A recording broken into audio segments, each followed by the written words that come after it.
አሁን እቺ መኪና ሳሽከረክራት በፊት በሳምንት 4000 ብር ነዳጅ ቀዳለሁ። በወር ማለት 16000 ብር ማለት ነው። 120 ኪሎ ሜትር ይሄዳል። ፉል ቻርጅ ስታደርጊ 2 ብር ከ50 ሳንቲም አካባቢ ነው የሚፈጀው። ምን አይነት ግብአቶችን ተጠቅመሃል ወደ ኤሌክትሪክነት ለመቀየር? ይሄን መኪና ስንቀይረው አንድ መኪና ለምሳሌ ከውጭ ሲመጣ በ5 ሚሊዮን ብር በ6 ሚሊዮን ብር ወጪ ይመጣል። ያለሽን መኪና ስትቀይሪው ግን ነዳጅ ቢያንስ 2000 ብር በቀን ይቀዳል። ያለው መኪና ላይ ይሄ ሲቀየርለት ብዙ ነገሮችን ይተዋል ማለት ነው። ምን አይነት ባትሪን የምትጠቀሙበት? ቻርጅ ማድረጊያው ምኑ ጋር ነው?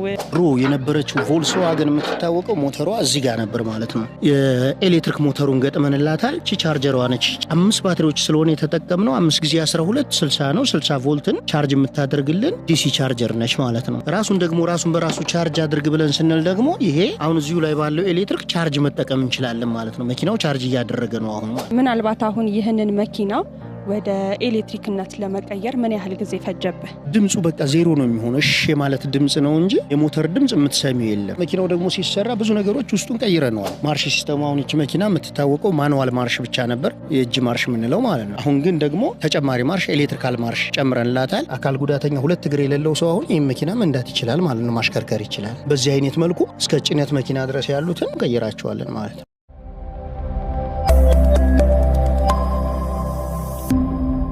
ሰላም ጤና ይስጥልኝ። እሺ እንዴት ናችሁ? ሰላም ናችሁ? እግዚአብሔር ይመስገን። እስቲ እንተዋወቅ፣ ስምህንና የስራ ድርሻን አስተዋውቀኝ። ስሜ ዘመኑ ሲሳይ ይባላል። ያው የስራ ድርሻዬ ደግሞ እነዚህ ኖርማል የነዳጅ መኪኖችን ወደ ኤሌክትሪክ መቀየር ነው። እንግዲህ እኛም የመጣ ነው ከዚህ በፊት ነጋድራስ ውድድር ላይ አንደኛ በመውጣት አሸንፈሃል። ይህንን መኪና ከነዳጅነት ወደ ኤሌክትሪክ መቀየርን ሰምተን ነው እና የመጣ ነው። እስቲ የፈጠራ ስራ አጀማመሩ እንዴት እንደነበር በቅድሚያ እናንሳ። ናው የፈጠራ ስራ አጀማመሩ ያው እኛ የምንሰራው ኖርማል ጄኔሬተሮችን እንደዚህ አንዳንድ መኪኖችን ጥገና ነው የምንሰራው እና እሱን ስንሰራ ለምን የኤሌክትሪክ መኪና አንሞክረውም ብለን ማለት ሙሉ ቦዲውን አድርገን ሞከርን። መጀመሪያ ሙሉ ቦዲውን 80% ቦዲው እዚሁ የተሰራ አድርገን ሞከርን። ከዛ በኋላ ደግሞ ለምን አሮጌዎቹን ደግሞ ወደ ኤሌክትሪክ አንቀይራቸውም በሚል ተነሳሽነት ወደ ኤሌክትሪክ ለመቀየር ጀመርን ማለት ነው። ይህችን መኪና ለመጀመሪያ ጊዜ ከነዳጅነት ወደ ኤሌክትሪክነት የመጣበት ሀሳብ እንደነገርከኝ ሆኖ ነገር ግን ገና ሀሳቡ ሲጠነሰስ ብዙ ቻሌንጆች ይኖሩታል ተብሎ ይታሰባል።